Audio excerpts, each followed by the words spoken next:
Assalamualaikum warahmatullahi wabarakatuh.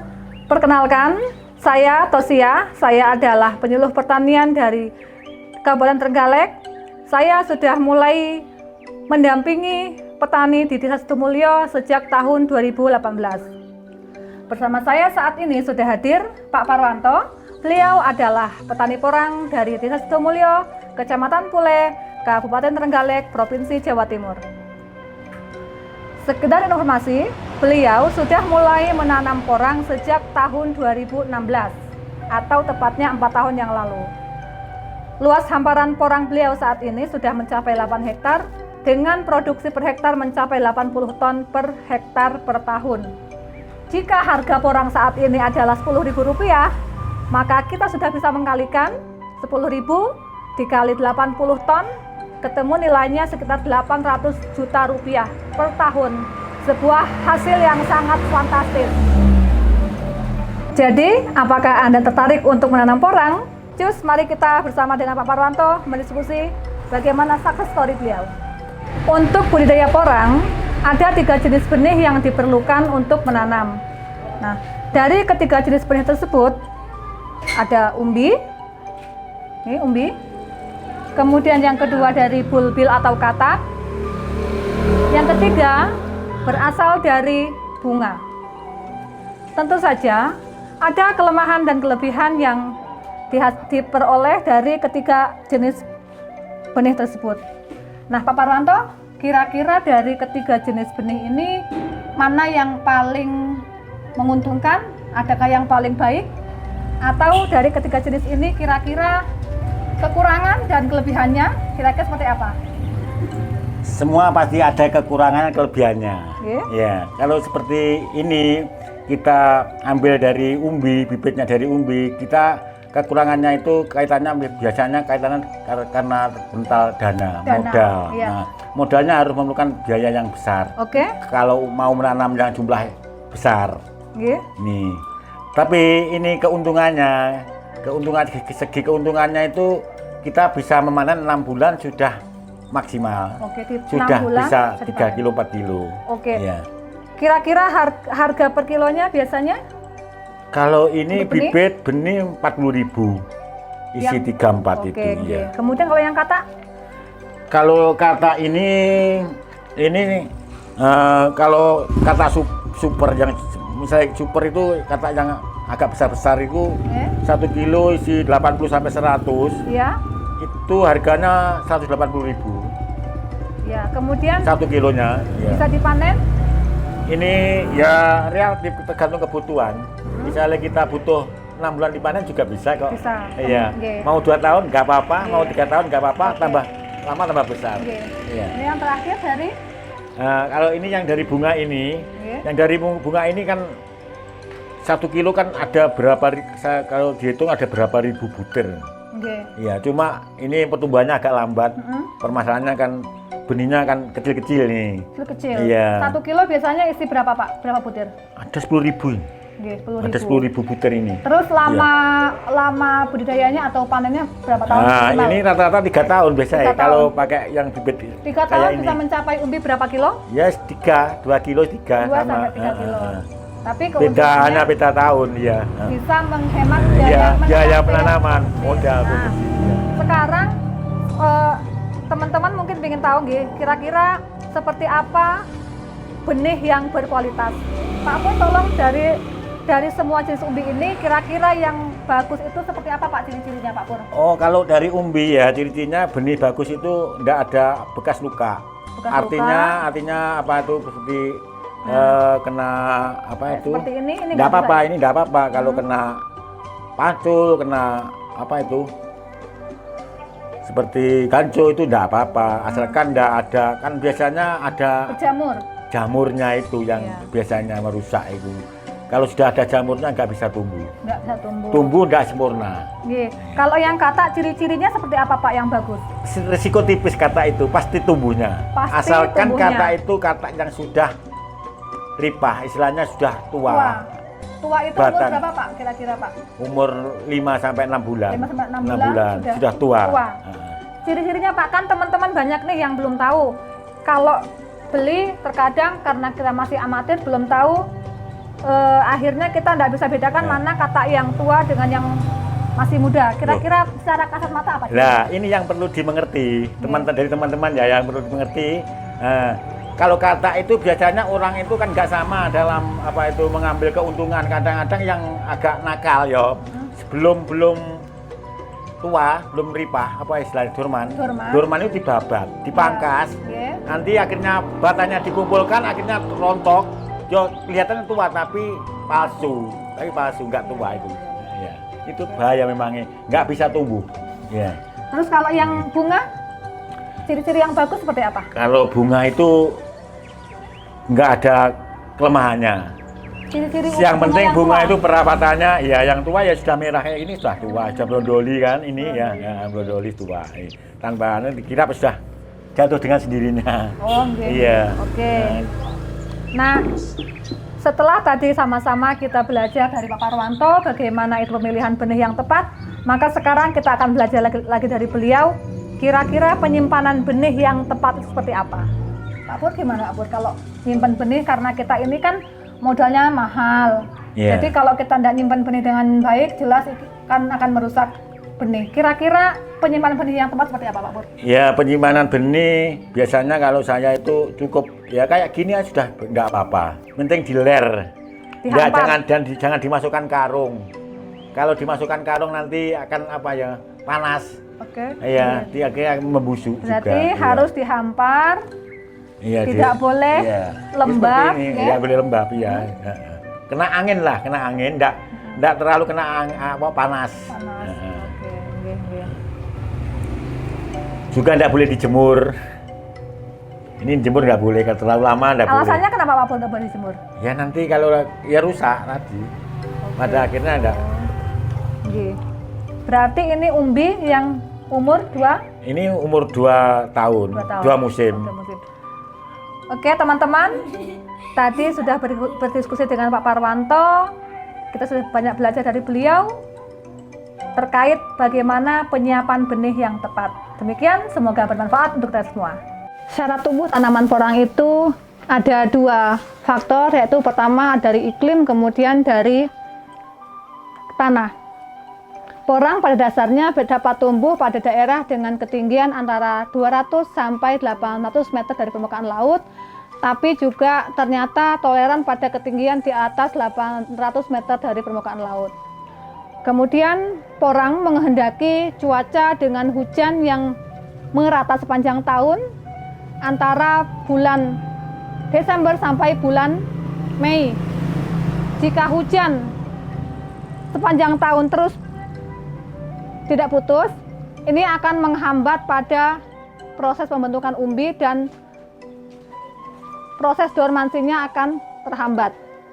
Nah, kemudian tanah seperti apakah sebenarnya yang dikehendaki untuk tanaman porang? Porang menghendaki tanah dengan kondisi tanah yang gembur, yang subur, atau dapat juga tanah lempung berpasir pada pH 6 sampai 7 atau tanah dengan pH netral. Tahapan selanjutnya setelah penyiapan benih dari budidaya porang adalah penyiapan lahan. Ada beberapa hal yang perlu dilakukan dalam penyiapan lahan. Yang pertama adalah pembersihan lahan. Pembersihan lahan ditujukan untuk apa Pak Pur? Tujuannya untuk mengurangi tumbuhnya suket, rumput, iya. Biar enggak mengganggu tanaman porangnya. Iya, biar bisa bertumbuh dengan baik. Yang kedua? Yang kedua apa itu harus bersih memang. Harus bersih, ya. Jadi supaya tanaman nanti bisa terkonsentrasi khusus pupuknya dan nutrisinya untuk tanaman porang. Iya. Jadi pembersihan lahan dapat dilakukan menggunakan alat yang sederhana seperti ini, arit, atau menggunakan cangkul. Mari Pak Pur sama-sama kita praktekkan bagaimana cara membersihkan lahan. Seperti ini. Setelah dilakukan pembersihan lahan, tahap selanjutnya adalah pengolahan lahan. Kira-kira apa Pak Pur tujuan dari pengolahan lahan ini? Untuk menggemburkan tanahnya. Menggemburkan tanah, nggih. Kira-kira dicangkul sedalam berapa? 30 sampai 35. Nggih, 35 cm. Gini. Ya. setelah pengolahan tanah selesai dilakukan, maka dibuatlah bedengan seperti ini. Nah, lama pengolahan lahan itu sekitar antara 2 minggu sampai 1 bulan. Kira-kira apa Pak Pur tujuannya tanah itu dibiarkan? Ya biar tanah agak kering sedikit. Ya biar nggak lembab. Biasanya begitu, cuma begitu aja. Setelah itu dibuat lubang tanam? Dibuat lubang tanam seperti ini. Dengan kedalaman? Kedalaman 20 cm. Iya. Jarak tanam Pak? Jarak tanam 40 kali 50. 40 kali 50 tergantung asal benihnya ya? Oh iya. Jadi semakin besar benihnya, misal dari umbi, jarak tanamnya harus semakin lebar. Setelah melakukan pengolahan lahan, langkah selanjutnya kita akan melakukan penanaman. Pak Pur, cara nanam porang yang bagus kira-kira gimana Pak Pur tahapnya? Kita harus setelah tadi membuat lubangan langsung kita kasih pupuk kandang, pupuk kompos ya. Pupuk kandangnya harus difermentasi dulu ya? Ya harus difermentasi dulu ini. Tujuannya apa? Ya tujuannya biar nggak ada hamanya penyakitnya. Biar mati ya? Biar mati penyakitnya. Apa namanya? Ya. Jamur-jamurnya. Iya, betul. Ya. Ini kan sudah selesai memupukan, terus langsung dikasih benih. Tapi kita tanamnya di tengah-tengah aja dari pupuk tadi. Ya, di lubang di tengah-tengah. Tapi dikasih tanah sedikit. Tujuannya supaya apa Pak Pur? Ya biar nggak panas. Ini kan pupuk kan panas. Oke. Sebenarnya. Terus disimpan. Ya, langsung ditutup. Posisinya gini. Mengkurep. Iya. Jadi posisinya mengkurep. Bagian bawahnya ini, nah seperti ini. Ini bagian atas dari kata. Ini harus tetap di atas. Seperti ini. Betul, iya. Baru ditutup dengan tanah. Tebal lapisan ininya berapa senti Pak Pur? 5 sampai 7 cm. 5 sampai 7 cm. Kalau terlalu dalam apa akibatnya? Akibatnya nggak maksimal umbinya. Panennya hasilnya nggak maksimal. Umbinya nggak cepat besar. Oh, kalau terlalu dalam umbinya nanti pertumbuhannya kurang terganggu maksimal. Ya. Terganggu. Setelah penanaman, tanaman kemudian tumbuh, maka tahap selanjutnya adalah pemeliharaan tanaman. Pemeliharaan yang pertama adalah dilakukan penyiangan tanaman atau membersihkan tanaman dari gulma. Jadi caranya cukup dicabut dan didangir. Didangir atau tipis. Kalau terlalu dalam apa Pak pengaruhnya? Ya kalau terlalu dalam nanti kan kena akarnya. Ya. Kalau akarnya terputus, jelas mengganggu pertumbuhan tanaman. Ya. Biasanya dilakukan setiap berapa bulan sekali Pak penyiangan? Ya tergantung pertumbuhannya rumputnya. Ya. Kalau rumputnya cepat tumbuh ya kita siangi aja. Penyiangan itu dilakukan lebih secara situasional. Kalau rumputnya sudah banyak, ya otomatis harus sudah disiang lagi. Tujuannya supaya apa Pak Pur? Ya tidak terganggu kehidupannya porang itu, tidak terganggu, biar cepat besar porangnya, umbinya itu besar-besar porang. Kan nanti pupuknya kalau rumputnya terlalu banyak kan nanti kan pupuknya kan yang makan kan rumputnya. Ya, jadi nanti pupuknya bisa terserap oleh rumput. Tahapan pemeliharaan selanjutnya adalah pemupukan susulan. Pak Pur, kira-kira tanaman porang ini dipupuk susulan pada umur berapa Pak Pur? Ini sudah umur menginjak mau 2 musim. 2 musim sudah tumbuh kayak ini, terus dipupuk. Pupuk lagi. Pupuk seperti ini. Biar tanahnya itu gembur. Kan akarnya serabut, akarnya itu kan ke atas porang itu. Iya, enggak ke dalam. Jadi? Iya. Untuk mempercepat besarnya umbinya porang itu. Jadi semakin tanahnya subur, maka pembentukan umbinya semakin maksimal. Umbinya akan semakin besar. Ya. Nah, setelah pemupukan, kira-kira ada enggak Pak Pur serangan hama dan penyakit? Hama apa yang paling sering dijumpai? Oh, yang biasanya hamanya porang itu istilahnya itu apa ya, oleng-oleng kayak embok uret itu loh, yang putih warnanya. Uret. Ya. Itu kan biasanya masuk batang sini, terus naik ke atas, Terus? Setelah naik ke atas mentok sini, turun lagi, ini jatuh. Menyerang? Ya, ini jatuh, mati. Pohonnya otomatis? Pohonnya sudah tumbang. langsung menyerang umbinya. Menyerang umbi. Jadi mulai menyerang tanaman dari batang, kemudian tanamannya roboh. Ya. Setelah tanaman habis, hamanya akan masuk ke dalam umbi dan menyerang umbi. Jadi kerugian bisa mencapai di atas 50%. Ya, habis. 10% biasa. 10%. Iya. Oke. Iya. Nah, selain dari uret tadi, ada hama apa lagi Pak Pur? Ulat. Ulat. Daunnya ini dimakan ulat. Tapi sebenarnya ya tetap hidup kalau cuma daunnya aja. Habis. Iya. Kira-kira kalau ulat itu lebih sering menyerang pada umur berapa? Tanaman umur berapa? Ya sejak keluar daun umur 2 bulan sudah 2 biasanya bulan langsung langsung bisa diserang ulat. ulat. Ya, ulat. Kira-kira pencegahan dan pengendaliannya yang sering Pak Pur lakukan tuh bagaimana? Untuk sementara ini kita belum menemukan dan belum dapat pengarahan apa itu kaitannya kalau obat ini. Jadi sementara yang dilakukan kalau ada ulat di pohon langsung saya ambil gitu dipitas, aja gitu. ya. Diambil langsung iya. dimusnahkan. Manual apa istilahnya Ki? Apa istilahnya? Iya, secara mekanis. Mekanis Oke, aja. Oke. Kan nggak berapa mengganggu. Paling-paling Jadi kita misalnya semua, 1 hektar tuh nggak ada 10 sampai 5 yang kita serang. Oh, berarti Ya, serangannya enggak begitu iya, masif biasa, ya. iya. Oke. Nah, tadi setelah selain 2 jenis hama, kalau penyakitnya kira-kira ada enggak yang pernah dijumpai? Nggak di sini? ada. Nggak ada. Nggak ada. Jamur enggak ada? Jamur ada. Jamur ada juga, iya. Oke. Jamur itu kan karena apa ya? Karena kesalahan tentang pupuknya, komposnya tadi dah. Kalau komposnya tadi difermentasi baik, nggak ada jamurnya. Oke. Berarti kuncinya pupuk kandang atau pupuk dasar yang digunakan harus difermentasi secara sempurna. Iya. Jadi bisa membunuh jamur atau patogen yang merugikan tanaman. Oh iya. Oke. Nih, kira-kira setelah ini kemudian pemupukan berikutnya yang ketiga susulan pada umur berapa? Ini tinggal menunggu panen aja. Tinggal menunggu panen. Iya, tinggal menunggu panen. Saat ini kita akan melakukan pemanenan pada umbi yang ditanam berasal dari benih katak dengan bukan katak Pak Pur. Dari umbi ini. Dari umbi yang 1 kilo berisi 20 sampai 25 butir. Ini usianya adalah sekitar 6 sampai 8 bulan. Iya. Nah, ini ciri-cirinya dia tanamannya ini sudah sudah dorman. Jadi batang sudah menguning, kemudian rubuh. Lebih bagus lagi kalau dia sudah hilang pangkal batangnya. Ini.